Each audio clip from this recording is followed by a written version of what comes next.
kasih sekali pada Pak Rektor dan jajarannya, karena ini merupakan bukti nyata bahwa masyarakat Jogja ini memang betul-betul memiliki yang namanya batik itu, rasa memiliki ini. Karena kami memang juga prihatin, kami 2014 mendapat dawuh dari Ngaso Dalem itu untuk mewakili beliau ke Donyang. Jadi Donyang itu di Cina itu ada Kongres World Craft Council, ya, itu yang kemudian menganugerahkan Jogja sebagai kota batik dunia. Nah sebelumnya tentu sudah dinilai. Jadi sebelum 2014 itu 2013 datang tim penilainya kemana-mana itu karena ada 7 kriteria. Ketika Jogja dinobatkan kota batik dunia ini, loh Pak, beberapa saudara-saudara kita dari luar kota itu pada telepon pada ini, kenapa sih Jogja ini kurang apa sih? Sudah kota pariwisata, kota pendidikan, kota budaya. Ini suara dari Pekalongan. Ini apa namanya ciri khas kota kami saja satu-satunya, kok ya diambil gitu. Ya, gimana? Terus saya jelaskan, wahai saudara-saudaraku semuanya, batik itu memang untuk semuanya Indonesia itu punya batik. Semuanya, bukan Jogja saja. Iya. Mari Jogja tampil ini ibaratnya sebagai saudara tuanya dulu lah, nanti bareng-bareng. Kenapa? Karena kalau Jogja waktu tidak segera tampil, keputusan Dekranasda Pusat menuju Jogja itu saya tepat. Kenapa? Yang paling komplit syaratnya, 7 syarat ini. Ya gitu. Syarat yang paling pokok yang sulit dimiliki daerah lain adalah karena kita punya keraton. Karena orisinilitas dari batik itu sebenarnya kan tidak hanya dari seni, tapi ada filosofisnya. Itu kita punya keraton. Wah, ini Solo kan ganteng, ini Solo kalah cepat kali Jogja kan. Loh, saya juga besar di Solo Pak, tapi ya Jogja kan. Kemudian apalagi ada yang namanya dari apa? Regenerasi. Nah, ini kita buktikan, ada pendidikan, edukasi, kita buktikan. Alhamdulillah waktu dari tim penilai itu datang Pak. Kita tunjukkan, kita datang ke Steladus, itu ada SMP, Steladus itu kan sudah punya, nggak usah bilang teorinya, tapi mereka udah praktek. Ya bikin batik, murid-muridnya dipakai sendiri, kan bagus sekali itu. Kemudian Bantul itu bupatinya juga mengeluarkan, itu membuktikan semuanya. Regenerasi gitu. Nah yang jadi tantangan kami kan mohon bantuan, ini kebetulan kerjasama dengan MM kan, jadi sekolahnya bisnis begitu. Kira-kira bagaimana agar batik ini juga bisa untuk ekonomi gitu. Ya, karena memang di dunia sana kita bicara batik itu ada dari sisi filosofisnya ya kan, kemudian ada histori, tapi juga ada ekonomi gitu. Jadi bagaimana itu bisa memunculkan juga suatu pergerakan ekonomi gitu. Ini mohon bantuan. Nah, tanggal 12, 13, 14, 15 ini sekaligus kami menyampaikan awal gitu karena promosi kami belum keluar semua. Itu kita akan mengadakan namanya Jogja Internasional Batik Biennale. Karena Biennale berarti kita sepakat 2 tahun sekali kita buat. Maka ini pendukungnya semuanya Pak. Jadi kami mohon nanti bantuan dari Pak Rektor dan jajarannya, ya barangkali bisa rame-rame. Pusatnya di JIC nanti, Jogja Expo Center. Kita ada pameran selama 5 hari itu.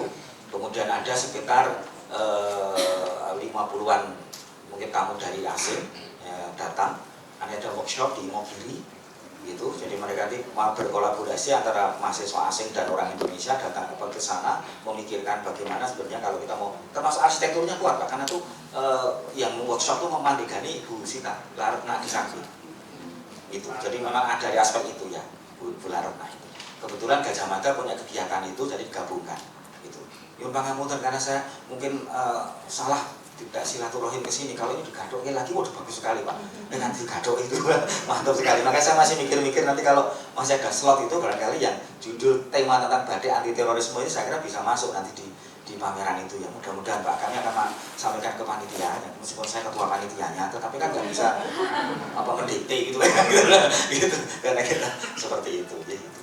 Nah ketua panitianya dulu adalah suaminya Bu Sita itu Pak almarhum Pak Aki Adisakti. Nah, beliau dipanggil sama Tuhan Yang Maha Kuasa dan saya diminta untuk meneruskan begitu. Jadi mohon dukungannya gitu. Baik, saya singkat saja ini saya akan sampaikan dari amanat ini birokrasi ngoten ini tokoh saya ini Pak Asisten dari Bantul rawuh mohon ya gitu. Ya baik. Yang kami hormati ini para narasumber, kemudian para peserta seminar, bedah buku, hadirin yang berbahagia. Pada hari yang insya Allah penuh berkah ini, marilah kita panjatkan puji syukur kepada Tuhan Yang Maha Kuasa, karena kita masih diberi kenikmatan, kesempatan, kekuatan kepada kita semua. Atas limpahan rahmat Tuhan Yang Maha Kuasa, maka kita dapat menghadiri kegiatan seminar anti terorisme dan bedah buku dengan judul Batik Anti Terorisme sebagai untuk memantapkan komunikasi upaya kontra radikalisasi melalui pendidikan dan budaya. Mengawali sambutan ini atas nama pemerintah daerah dan masyarakat Daerah Istimewa Yogyakarta, saya mengucapkan terima kasih kepada hadirin dan saudara sekalian yang sudah meluangkan waktu mengikuti kegiatan seminar dan bedah buku ini yang sangat penting. Hadirin sekalian yang saya hormati, sebagai pengantar perkenankanlah saya memberikan selain pandang mengenai kondisi DIY sebagai Indonesia mini, tempat berkumpulnya berbagai etnis, suku, asal-usul, budaya, dan agama. Ini tadi Bapak dari Dayak, ya Pak ya, inilah luar biasa, kita itu miniatur betul, ini bukti ya Pak ya, tidak hanya katanya tapi sudah kenyataan seperti itu. Yogyakarta sudah terbiasa dengan berbagai macam perbedaan dan menerima perbedaan tersebut dengan prinsip hidup berdampingan secara damai. Kita sering disebut sebagai kota yang toleran, ya kan itu, jadi toleran city. Kemudian kita pun semua bersikap tegas terhadap kasus-kasus yang intoleran ini. Pelaku juga ditindak tegas. Penegakan hukum saya kira sangat penting. Jika upaya dialog yang dijalankan tidak cukup untuk menghentikan aksi kekerasan, maka penegak hukum dilakukan agar kekerasan serupa tidak terulang. Sekaligus melumpuhkan rasa aman dan nyaman di masyarakat. Karena masyarakat Jogja tidak mempunyai sejarah melakukan kekerasan di masa lalu. Hadirin yang saya hormati, kita atau kata terorisme pasti menjadi momok yang menakutkan. Apalagi dengan sering menyebarnya teror ini di setiap negara. Para teroris dengan mudahnya mengkaitkan bahwa terorisme ini sebagai sebuah kaum, sehingga rakyat kecil yang tidak tahu apapun menjadi korban.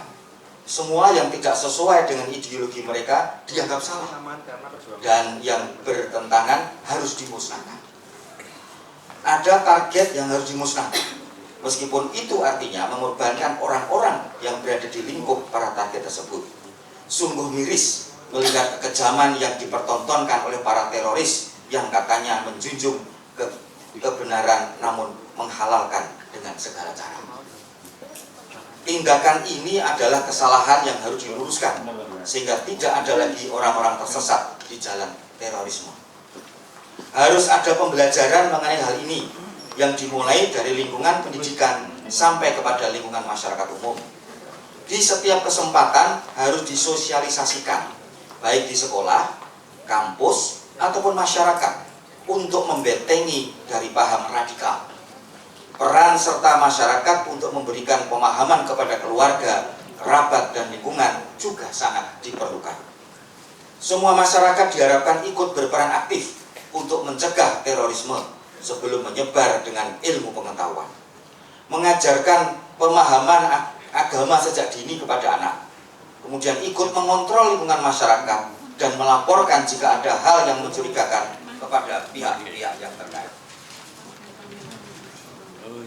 Hadirin sekalian yang saya hormati, berbicara terkait dengan kasus radikalisme di negara ini, berdasarkan data sampai dengan tahun 2015 terjadi 197 peristiwa dan 236 tindakan pelanggaran hak kebebasan beragama dan berkeyakinan. Jumlah ini meningkat dari tahun 2014 dan dalam satu peristiwa bisa terjadi banyak tindakan pelanggaran.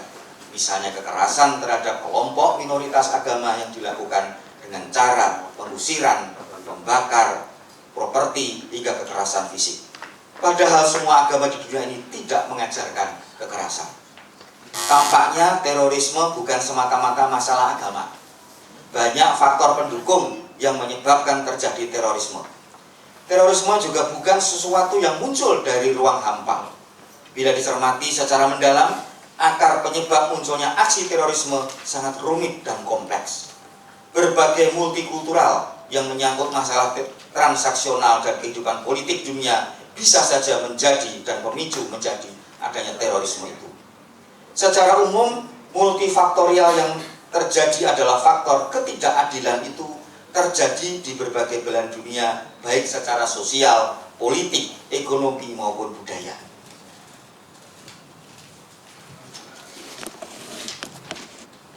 Tetapi hal yang penting dan fundamental terjadinya pergerakan terorisme adalah ideologi dan teologi. Kedua faktor tersebut dipakai sebagai alasan untuk melakukan tindakan radikal yang menguntungkan kelompoknya sendiri. Oleh sebab itulah doktrin-doktrin radikalisme dan terorisme selalu mereka ajarkan kepada para anggota yang mereka rekrut. Keadaan tersebut cukup mengkhawatirkan jika tidak segera ditangani. Benturan-benturan kecil bisa menjadi besar. Dalam kaitan itu, maka saya menyambut baik penyelenggaraan seminar anti terorisme dan bedah buku dengan judul Batik Anti Terorisme sebagai media komunikasi upaya kontra radikalisasi melalui pendidikan dan budaya ini. Saya menilai seminar dan bedah buku ini memiliki makna penting dan mempunyai nilai yang sangat strategis karena para peserta akan memiliki kesamaan visi, misi, persepsi, dan langkah bersama dalam memantapkan kesatuan bangsa serta keutuhan negara kesatuan Republik Indonesia demi mewujudkan kehidupan masyarakat yang aman, tentram, dan damai. Harapannya bisa menambahkan pengetahuan kita semua dalam upaya mencegah terorisme, mendorong kita semua untuk bersikap anti terorisme dan paham radikalisme, serta mencegah timbulnya paham tersebut di masyarakat agar tidak terjadi konflik. Kepada seluruh peserta seminar dan bedah buku, saya berharap bisa memanfaatkan forum ini untuk menambah pengetahuan maupun mendiskusikan hal-hal yang berkaitan dengan langkah-langkah penanganan paham radikal dan terorisme dalam upaya menjaga stabilitas keamanan dan ketertiban masyarakat. Hadirin sekalian, demikianlah yang dapat saya sampaikan pada kesempatan ini. Akhir kata, dengan rasa syukur dan atas nama Tuhan yang Maha Kuasa, maka seminar anti terorisme memperingati Hari Kesaktian Pancasila dan bedah buku dengan judul Batik Anti Terorisme sebagai media komunikasi upaya kontra radikalisasi melalui pendidikan dan budaya memperingati Hari Batik Sedunia secara resmi saya nyatakan dibuka. Sekian dan terima kasih. Jakarta, 1 Oktober 2016, Gubernur Daerah Istimewa Yogyakarta, Hamengkubuwono 10. Terima kasih kepada, mohon tetap di tempat. Terima kasih kepada Bapak Dr. Insinyur Didik Purwadi, Magister Economics selaku Asisten Keistimewaan Daerah Istimewa Yogyakarta. Dan sebagai simbolis untuk dibukanya acara ini, oleh karena itu dimohon kepada Bapak Rektor Universitas Kristen Buddha Wacana, Bapak Insinyur Henry Feryadi, Magister Sains PhD, dan juga Ibu Anik Handayani, Sarjana Pendidikan Magister Education, selaku pengarah acara untuk mendampingi dalam pembukaan acara ini.